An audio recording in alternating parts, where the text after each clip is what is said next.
The distant wail of a train whistle pierced the still afternoon air as Naomi Ellis clutched her children closer, her heart hammering against her ribs like a trapped bird. Blood trickled from a cut on her cheek, her once fine dress torn and dirty from days of desperate flight.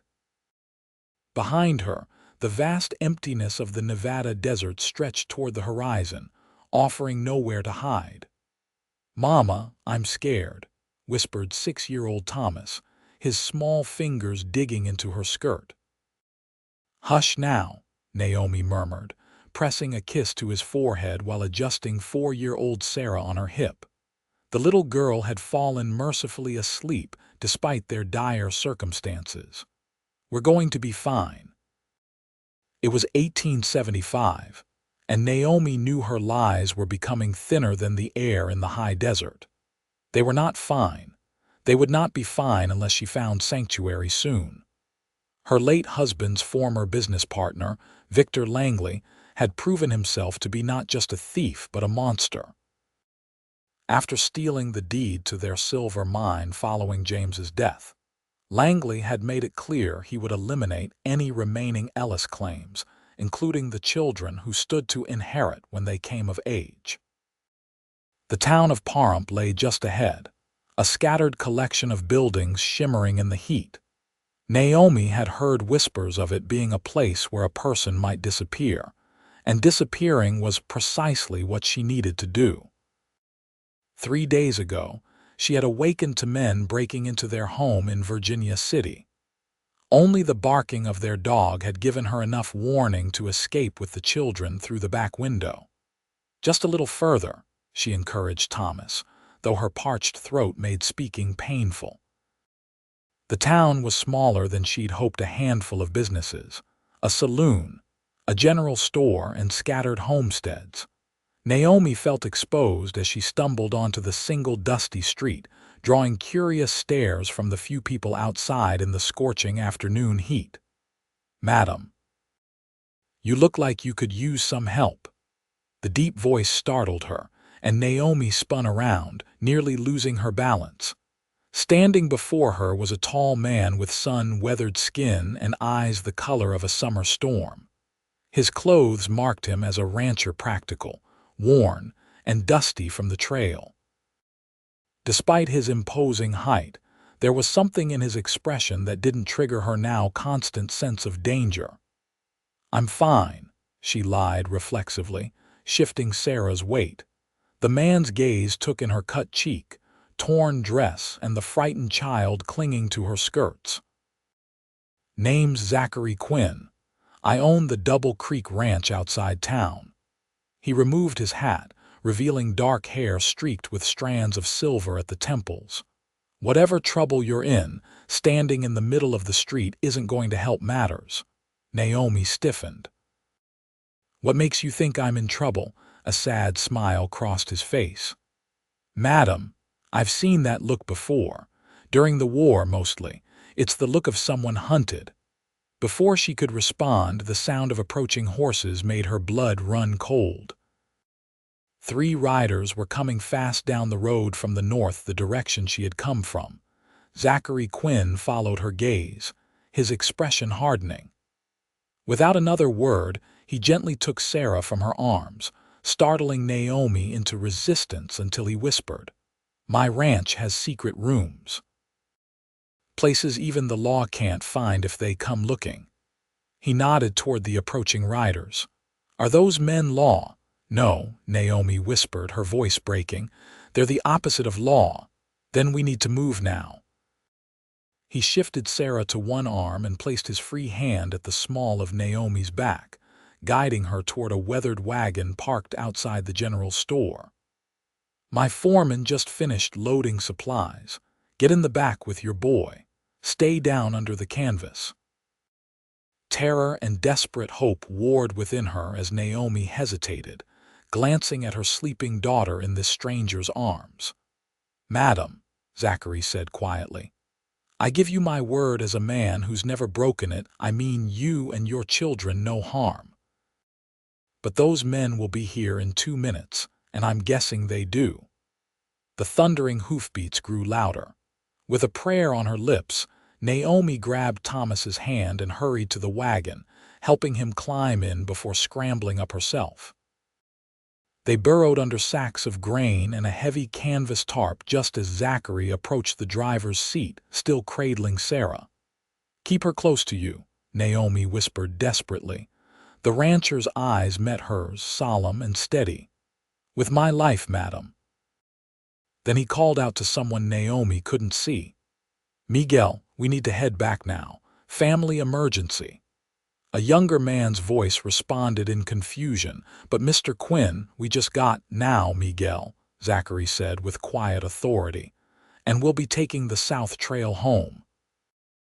The wagon shifted as the men climbed aboard. Sarah was passed carefully beneath the canvas, and Naomi clutched her daughter to her chest, breathing in her sweet, familiar scent. Thomas pressed against her side, trembling. The wagon lurched forward just as the riders entered the town. From beneath the canvas, Naomi could hear the newcomers' voices demanding information from townspeople. Her heart seemed to stop when the wagon slowed. "Afternoon, gentlemen," she heard Zachary say casually. "Something got this town all riled up." A harsh voice responded, "Looking for a woman traveling with 2 young ones. Dark-haired woman, fancy dress, though she might be looking rough now. Kidnapped her late husband's partner's children after he took guardianship of them. Dangerous, possibly not right in the head." Naomi bit her lip to keep from crying out at the outrageous lie. "Ain't seen nobody like that," Zachary replied. "Though folks coming through tend to stop at the saloon or Widow Parker's boarding house." "You heading out of town?" the voice asked suspiciously. "Heading home. Double Creek Ranch about 10 miles south. Just picked up supplies." There was a pause. "What's under the canvas?" Naomi stopped breathing. "Feed grain, coffee, sugar, and a new plow blade that'll take your foot off if it shifts wrong during the ride," Zachary answered easily. "Feel free to check, but I'd appreciate if you'd help reload if you do. My back ain't what it used to be." A different voice spoke up. "Leave it, Jenkins. We need to check the saloon and that boarding house he mentioned. She's on foot, can't have gotten far." The first man grunted in acknowledgement. "If you see her, Quinn, there's $50 in it for you. She's unstable and those children need protection." "I'll keep my eyes open," Zachary promised. The wagon moved forward again, and Naomi released her breath slowly, tears of relief stinging her eyes. They traveled in silence for what felt like hours, the steady rhythm of the horses' hooves and the creak of the wagon the only sounds besides Thomas's occasional whimpers and Sarah's soft breathing. Finally, the wagon turned, the road becoming rougher beneath the wheels. After another half-hour of travel, they came to a stop. "Mrs. Ellis," Zachary's voice came quietly through the canvas. "We're home. It's safe to come out now." Naomi frowned. "How do you know my name?" A gentle chuckle. "Small towns have long memories. Your husband's mine was big news even down here. I'm sorry for your loss, madam." Cautiously, Naomi pushed aside the canvas, blinking in the late afternoon sunlight. Before them stood a sprawling ranch house, 2 stories of solid timber construction with a wide porch wrapping around 3 sides. Behind the main house were a barn, bunkhouse, and several smaller outbuildings.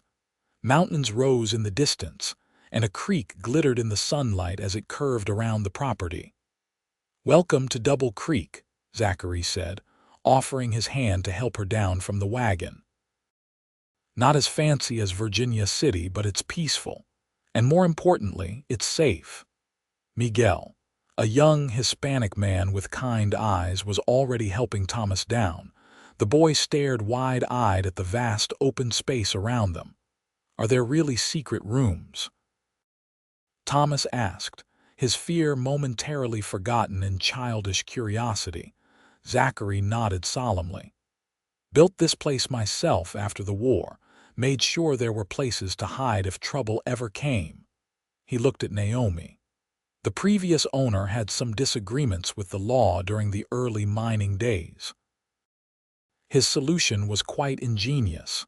"Mr. Quinn," Naomi began. "Zach," he corrected gently. "Mr. Quinn was my father." "Zach," she said, the name unfamiliar on her tongue. "I don't know how to thank you, but we can't impose."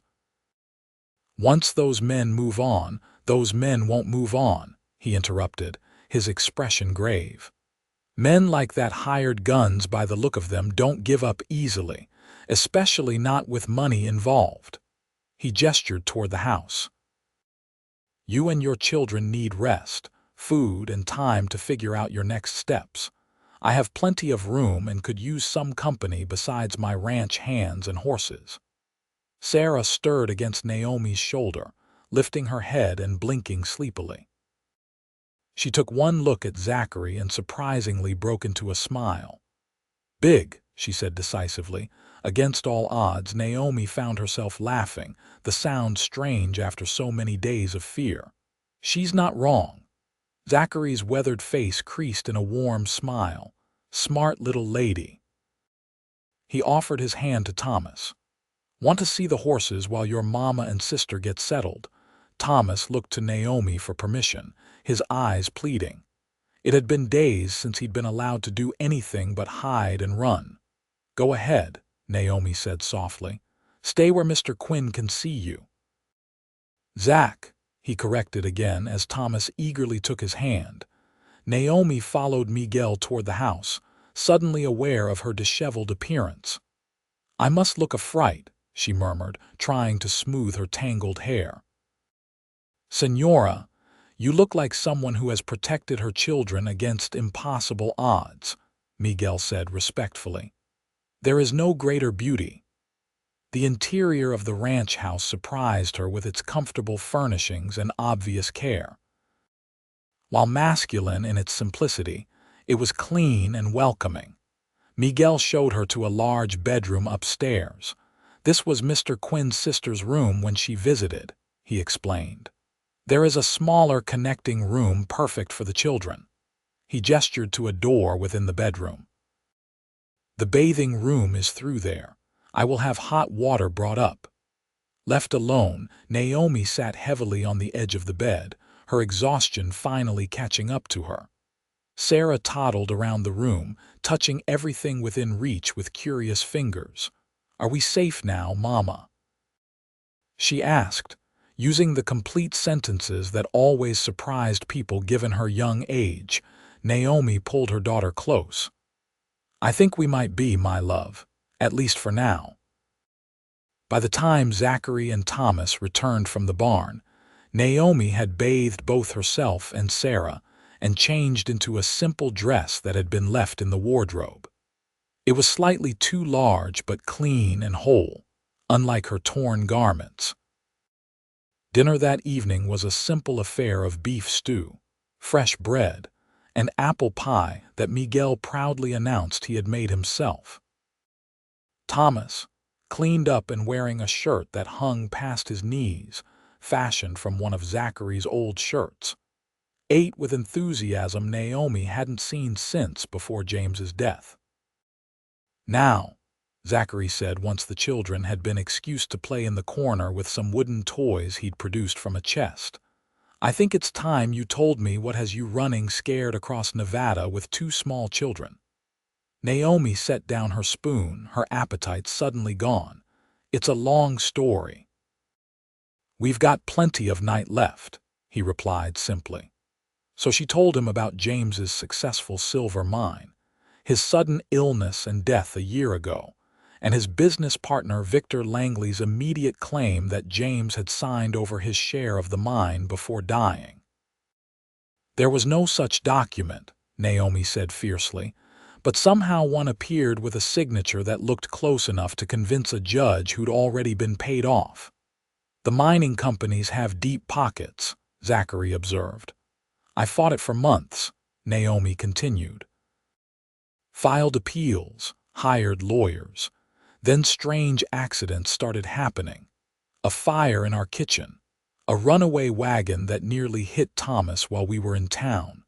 I started to realize it wasn't just the mine Langley wanted. He wanted no Ellis claims remaining ever. The children would inherit when they come of age, Zachary concluded. Naomi nodded. 3 nights ago, men broke into our home. I heard them talking as they came up the stairs about making it look like I'd gone mad and harmed the children before taking my own life. Her voice broke. We escaped through the back window and have been running ever since. Zachary's expression had darkened throughout her story. I know of Langley Mining, he said finally. They've been buying up claims all through Nevada and pushing out smaller operators. There have been rumors. What kind of rumors? That accidents tend to happen to those who stand in their way. He ran a hand through his hair. You were right to run, but this won't end with you hiding. Men like Langley don't stop. What choice do I have? Naomi asked desperately. I have no proof, no money, and no one would believe a widow's word against a powerful man like Victor Langley. Zachary was quiet for a long moment. I fought in the war, he said finally. Saw things that made me question whether humanity deserved to survive at all. When it ended, I came west looking for peace. Instead, I found different kinds of battles: ranchers against miners, settlers against natives, rich against poor. He met her eyes directly. I stopped fighting other people's battles years ago, Mrs. Ellis. Naomi's heart sank. But, he continued, I never stopped fighting for what's right, and what's happening to you and your children isn't right. What are you suggesting? She asked cautiously. For now, you stay here. Rest. Let those children play and laugh without looking over their shoulders. Meanwhile, I have connections in Carson City, people who owe me favors and who might be interested to learn about Langley's methods. Hope, dangerous and fragile, bloomed in Naomi's chest. Why would you do this for strangers? Zachary's eyes shifted to the children playing contentedly in the corner. Because 20 years ago I was that little boy. My father owned a small ranch in Missouri. Men wanted our land for the railroad coming through when he refused to sell. He trailed off. A neighbor took me in, protected me. I never forgot. Naomi reached across the table, squeezing his hand briefly. Thank you. Later that night, after the children were tucked into bed in the small adjoining room, Zachary showed Naomi the promised secret room. He pressed a hidden catch in the wood paneling of the bedroom wall, revealing a narrow doorway. There are 3 of these throughout the house, he explained, lighting a lamp to illuminate the space beyond a small but comfortable room with a narrow bed, a chair, and shelves stocked with preserved food and water. This one connects to a tunnel that leads to the old storm cellar. If anyone ever comes looking, you can hide here and then escape through the cellar if necessary. I pray we won't need it, Naomi said softly. As do I, Zachary replied, but it's better to be prepared. The next morning broke clear and bright over the ranch. For the first time in months, Naomi felt something close to peace as she watched her children eat breakfast. Their faces animated as Miguel regaled them with a story about a mountain lion he'd encountered. There's fresh coffee, Zachary said, entering from outside, his shirt already damp with sweat from early morning chores. I've sent word to a friend in Carson City. Until we hear back, you should stay close to the house. I want to help, Naomi said firmly. I won't be a burden. Zachary's gaze traveled over her, taking in the determination in her stance despite the borrowed dress and the lingering shadows under her eyes. I never thought you would be, he said simply. Can you cook? Naomi smiled wryly. I can, though I had a housekeeper in Virginia City who did most of it. Well, Miguel tries his best, but he's a better wrangler than chef. The men would appreciate a change from his endless stews. I can do that, she agreed, and so garden and handle accounts if needed. Surprise registered on his face at the last item. Accounts. I kept the books for James's mine, she explained. He always said I had a better head for numbers than he did. A slow smile spread across Zachary's face. As it happens, I could use help with the ranch accounts. Never was my strong suit, and so they fell into an unexpected partnership. Naomi took over the kitchen and household management, bringing order to the bachelor-run ranch. The men were initially wary of a woman's presence, but quickly warmed to her when her cooking proved far superior to what they had grown accustomed to. Thomas thrived in the open spaces of the ranch, trailing after Zachary and the ranch hands, soaking up knowledge about horses and cattle like a sponge. Sarah, too, blossomed, her quiet watchfulness giving way to giggles as she played with the barn cats and collected chicken eggs each morning. Naomi found unexpected comfort in the routine of ranch life. In the evenings, after the children were asleep, she and Zachary would sit on the porch, talking about everything and nothing: his experiences during the war, her childhood in Boston before she'd followed her husband west, books they'd read, dreams they'd harbored.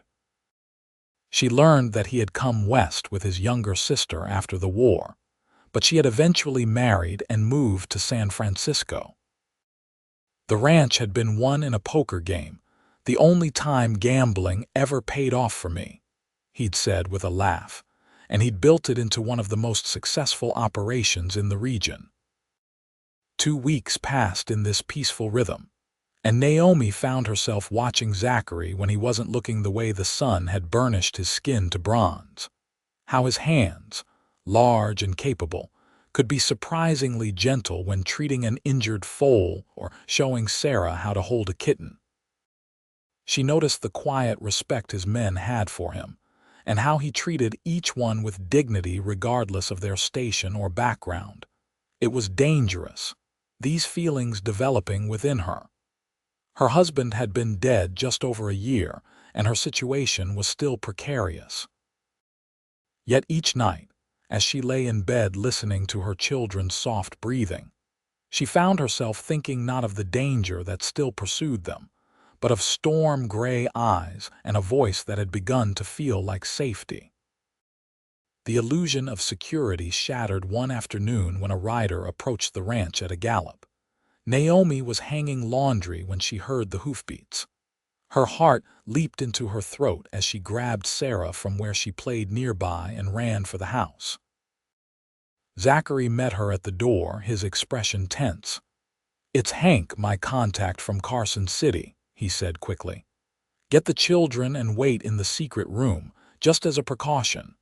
Naomi nodded, running to find Thomas, who was helping Miguel feed the chickens. Moments later, she had both children in the hidden room behind her bedroom wall, a finger pressed to her lips to signal silence. The minutes stretched like hours as they waited, Sarah curled against her side and Thomas fidgeting nervously. Finally, a soft knock came at the panel. "Naomi, it's safe," Zachary called. She pressed the hidden catch, and the panel swung open to reveal Zachary's worried face. "What is it?" she asked, ushering the children out. "Langley's men have been asking questions in every town between here and Virginia City. They've offered a $500 reward for information on your whereabouts." Naomi sank onto the edge of the bed. $500 would tempt even the most loyal person. "There's more," Zachary said grimly. "Hank says Langley has connections to the territorial governor. He's managed to get a warrant issued for your arrest on charges of embezzlement from the mining company." "That's absurd," Naomi exclaimed. "I had no access to company funds after James died. Truth doesn't matter to men like Langley, only power and perception." Zachary ran a hand through his hair in frustration.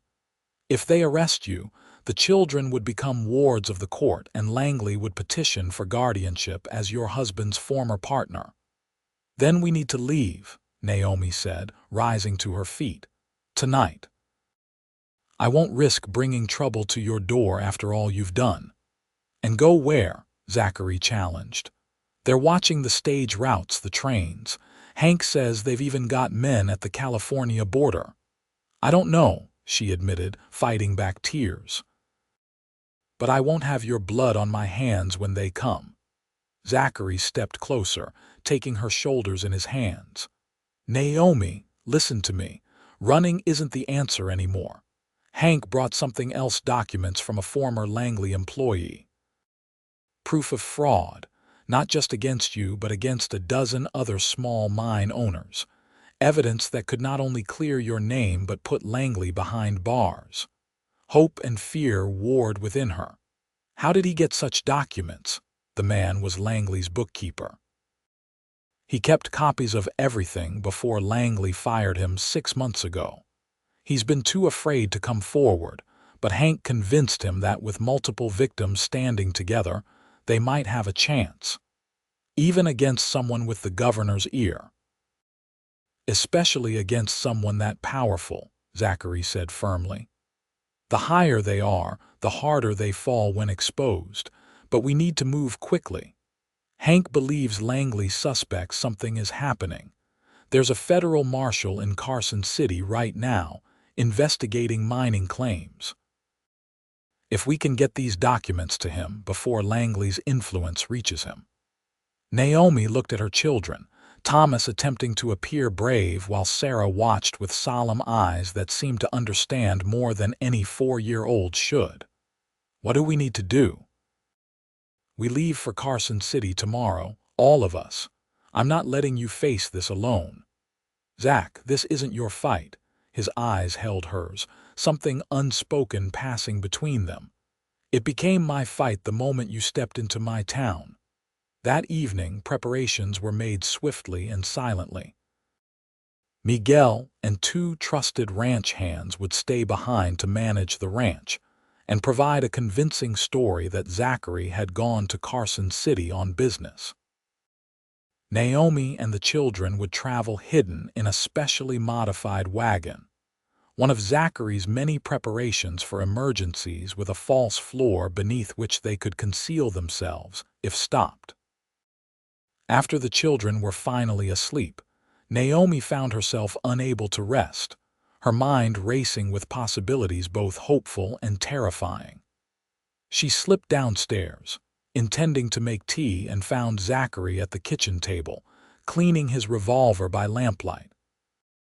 "You should be sleeping," he said without looking up. "Tomorrow will be a long day." "So should you," she countered, putting the kettle on the stove. "Would you like tea?" He nodded, setting the gun aside. "Never been much good at sleeping before trouble comes." Naomi busied herself with the tea preparations, conscious of his eyes on her. When she placed a steaming cup before him, he caught her hand. "Naomi," he said quietly, "I want you to know something before tomorrow. If things go wrong, don't," she interrupted.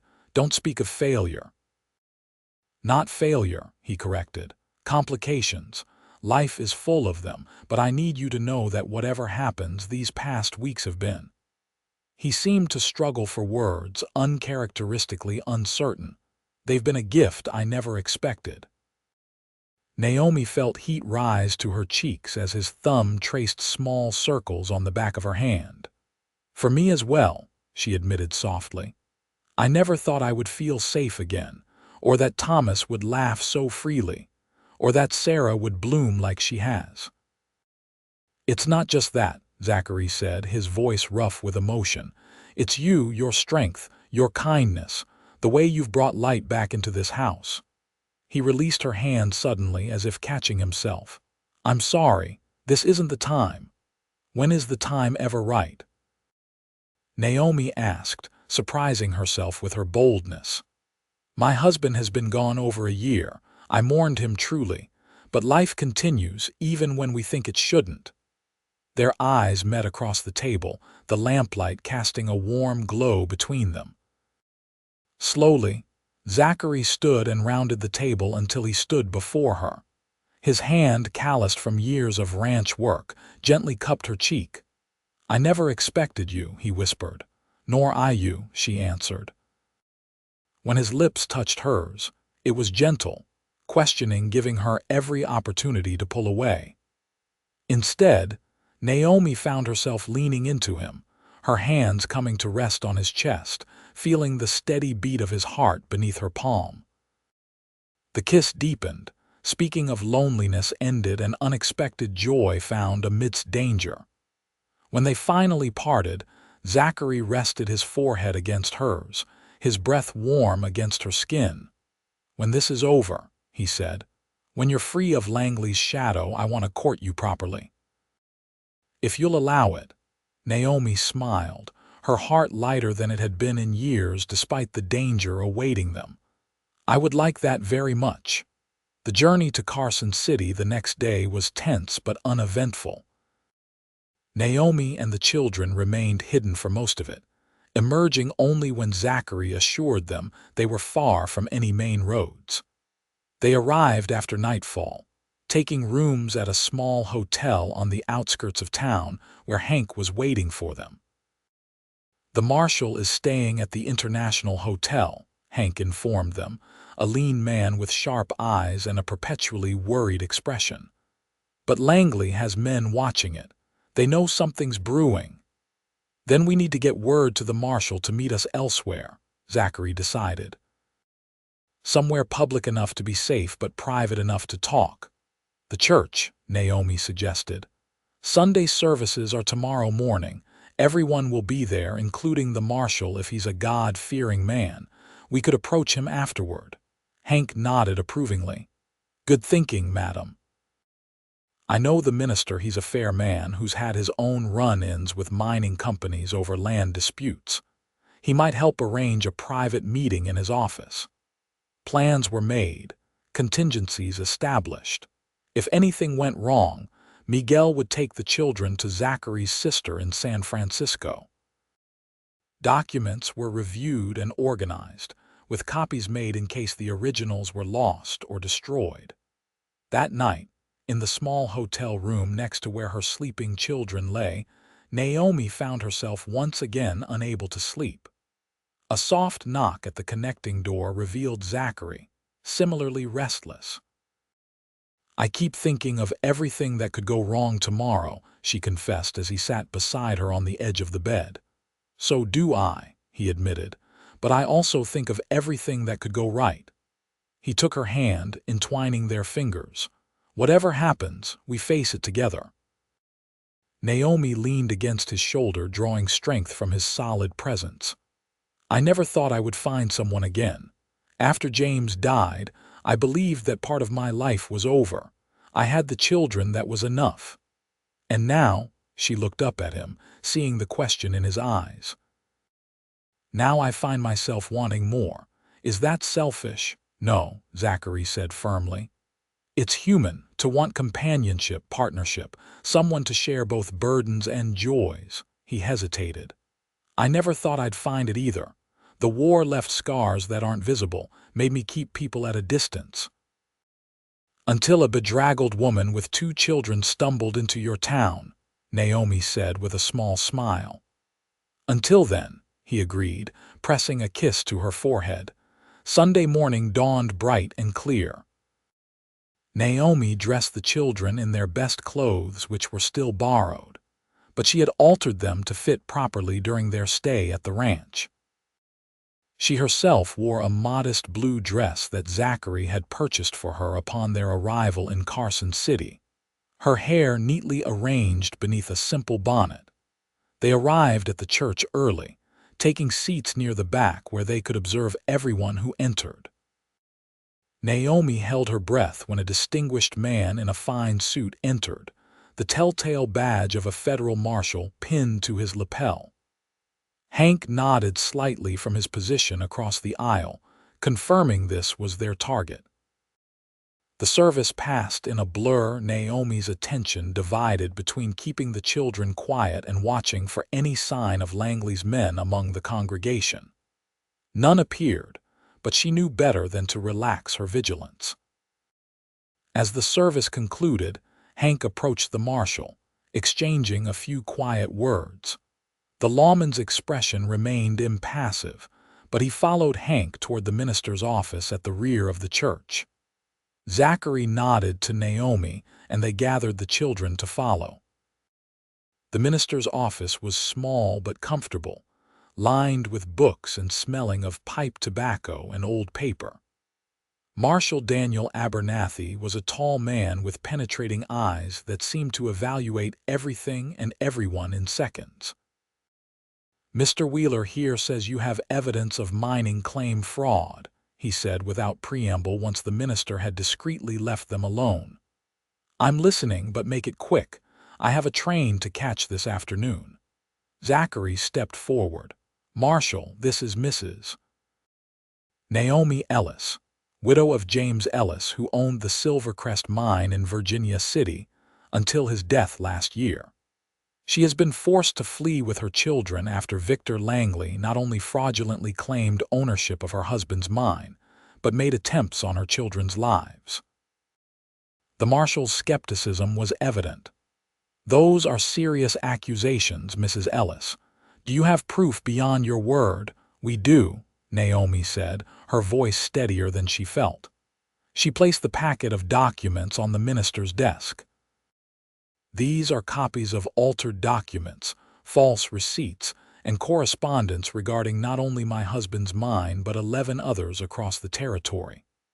They demonstrate a pattern of fraud, intimidation, and even arranged accidents to eliminate competition." Marshal Abernathy opened the packet, scanning the papers with practiced efficiency. His expression remained unreadable, but Naomi noticed his posture straightening as he progressed through the documents. "Where did you obtain these?" he asked finally. "Langley's former bookkeeper," Hank supplied. "Man named Edward Finch. He kept copies of everything as insurance when he started suspecting things weren't right. When Langley fired him 6 months ago, he went into hiding, afraid for his life." "Where is Finch now?" "Safe," Hank said firmly, "but willing to testify if guaranteed protection." The marshal closed the packet, fixing his gaze on Naomi. "You realize Langley has filed charges against you, claims you embezzled company funds before fleeing."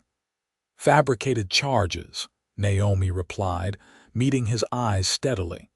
"I had no access to company accounts after my husband's death. The dates of the supposed embezzlement coincide with times I can prove I was elsewhere. And the alleged kidnapping of your own children. A desperate attempt to gain custody," Zachary interjected. "The children would inherit their father's share of the mine when they come of age. With them under his guardianship, Langley would control that inheritance."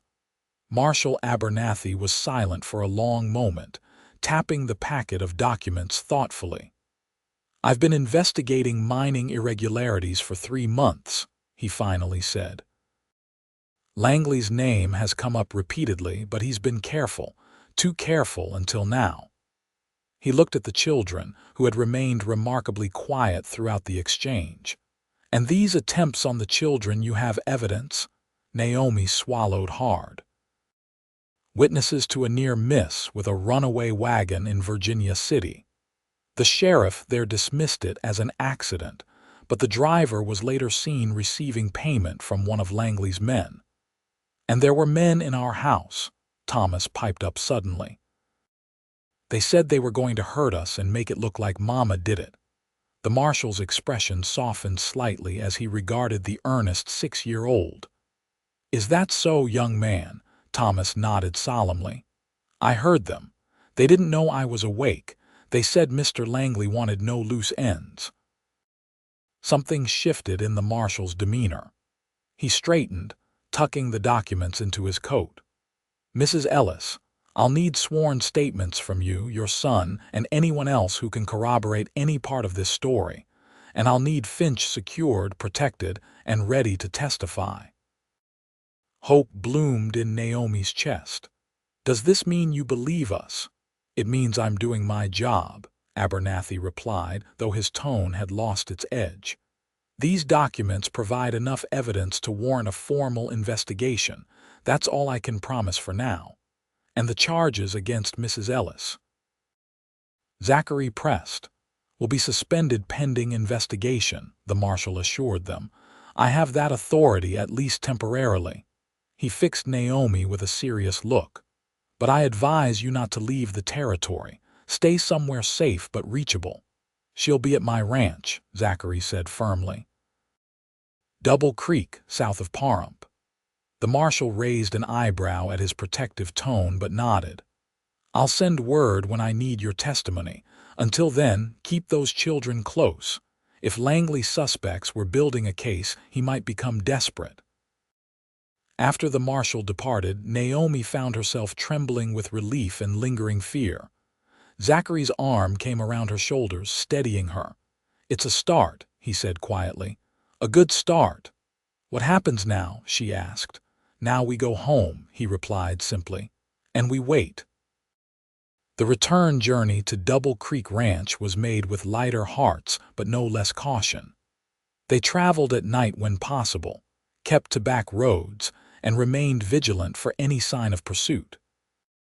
When they finally crested the rise overlooking the ranch, Naomi felt a surge of emotion she hadn't expected, not just relief at reaching safety, but a profound sense of homecoming. The next weeks passed in anxious waiting. Zachary received regular updates from Hank in Carson City, reporting that the marshal's investigation was proceeding methodically.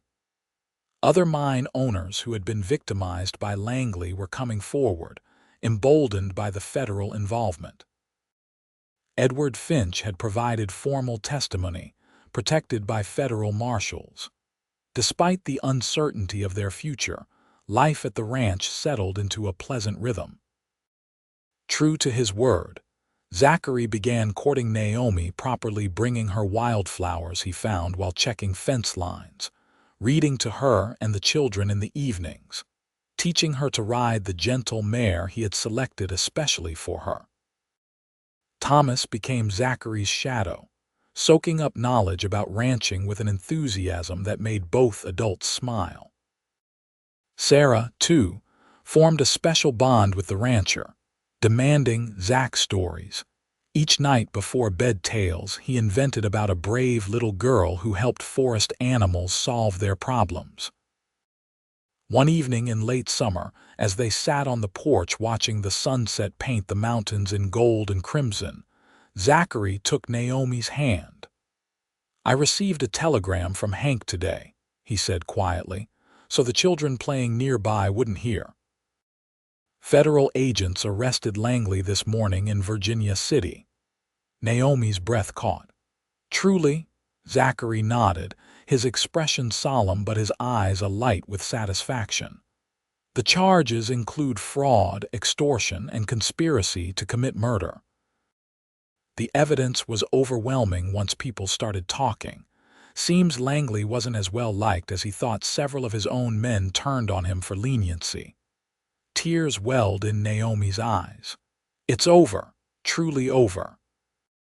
The marshal wants you in Carson City next week to give your formal testimony, but yes, it's over. Zachary squeezed her hand. You're free, Naomi. You and the children are safe. The realization washed over her in waves: relief, vindication, and finally, an overwhelming sense of possibility. For so long, her entire focus had been on survival, on protecting her children. Now, suddenly, the future stretched before her, wide open with promise. What will you do now? Zachary asked softly, a hint of uncertainty in his voice. Naomi looked at him, this man who had risked everything for her and her children, who had opened his home and his heart when they had nothing to offer in return. The answer came with perfect clarity. If you'll have us, she said, I'd like to stay. Here with you. Zachary's face transformed with hope. Are you certain? Your life in Virginia City was built around James and the mine, she finished for him. There's nothing for us there now but painful memories. She glanced at Thomas and Sarah, laughing as they chased fireflies in the gathering dusk. They're happy here. They feel safe, and so do I. Zachary shifted to face her fully, taking both her hands in his. Naomi, I need to be clear about what I'm asking. I don't want you to stay as my housekeeper or my friend. I want you to stay as my wife if you'll have me. I love you. I love your children, and I want us to be a family.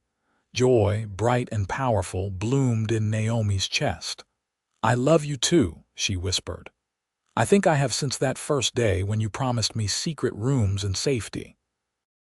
His smile was radiant as he leaned forward to capture her lips in a tender kiss. When they parted, he called to the children, who came running, faces flushed with play and happiness. I have something important to ask you both, Zachary said, kneeling to their level. How would you feel if your mother and I got married? If we all became a family together? Thomas's eyes widened. Would you be our papa then? I would, Zachary confirmed, his voice thick with emotion. If that's what you want. Thomas looked thoughtful, then nodded decisively. I think my first papa would be happy. He always said mamas and children need looking after. And I'd be the best looker after I could possibly be, Zachary promised. Sarah, not to be outdone, threw her arms around Zachary's neck. I already decided you're my papa, she declared with 4-year-old certainty. Last week. Laughter bubbled from Naomi's throat as Zachary gathered both children into a hug, his eyes meeting hers over their heads, shining with unshed tears and boundless love. They were married a month later in the same church where they had met with Marshal Abernathy. The ceremony was small but joyful, attended by the ranch hands, Hank and his wife, and a few townspeople who had become friends. Thomas proudly carried the rings, and Sarah scattered wildflower petals with more enthusiasm than precision. The federal case against Victor Langley proceeded swiftly, resulting in a lengthy prison sentence. The courts restored ownership of the Silvercrest mine to Naomi, which she promptly sold, using the proceeds to invest in expanding Double Creek Ranch and establishing trust funds for Thomas and Sarah's education. Life settled into a new pattern, one of family dinners filled with laughter, evenings spent planning for the ranch's future, and nights where Naomi fell asleep in the protective circle of Zachary's arms, marveling at how fate had brought them together. The secret rooms remained, though they were now used for more innocent purposes, hiding places during games of hide and seek, storage for Christmas presents, and once, a quiet retreat when Zachary needed a moment alone after receiving news of his sister's death during childbirth. 2 years after their wedding, Naomi gave birth to twins, a boy they named James, in honor of her first husband, and a girl they called Elizabeth, after Zachary's mother. Thomas, now 8, took his role as big brother seriously, reading to the babies and solemnly explaining ranch operations as though they could understand. Sarah appointed herself their personal guardian, refusing to let anyone but family hold them without her supervision. On the twins' first birthday, as the extended family and ranch hands gathered to celebrate, Zachary found Naomi standing on the porch, watching the sunset just as they had the night he proposed. "Any regrets?" he asked, slipping his arms around her waist from behind. Naomi leaned back against his chest, savoring his warmth and strength. "Not one," she replied honestly, "though sometimes I still can't believe how far we've come. From a desperate woman and 2 frightened children stumbling into town," Zachary mused, pressing a kiss to her temple. "To this," she agreed, gesturing to the scene before them, Thomas showing one of the younger ranch hands how to properly saddle a pony, Sarah directing the placement of flowers on the birthday table with imperious precision, the twins giggling in the arms of Miguel's wife. "We built something beautiful," Zachary said softly, "something that will last." Naomi turned in his arms, reaching up to trace the lines that laughter had etched beside his eyes over the years. "Who would have thought that running for our lives would lead us home?" "Home," Zachary repeated, the word rich with meaning as he leaned down to kiss her. "That's exactly what we found." As the kiss deepened, the sound of their children's laughter floated around them, the most beautiful music either could imagine. When they finally parted, Zachary kept her close, his forehead resting against hers. "The secret rooms were just the beginning," he whispered. "We've got a lifetime of secrets and joys to discover together." "I can't wait," Naomi replied, her heart full to bursting with the love she had found when she least expected it, in a place she had never intended to stay. Behind them, Sarah's voice called impatiently. "Mama, Papa, the cake is waiting and so are we." Hand in hand, they turned back to their family, to the future they had built from danger and desperation, a future as vast and promising as the Nevada sky stretching endless and star-filled above their home.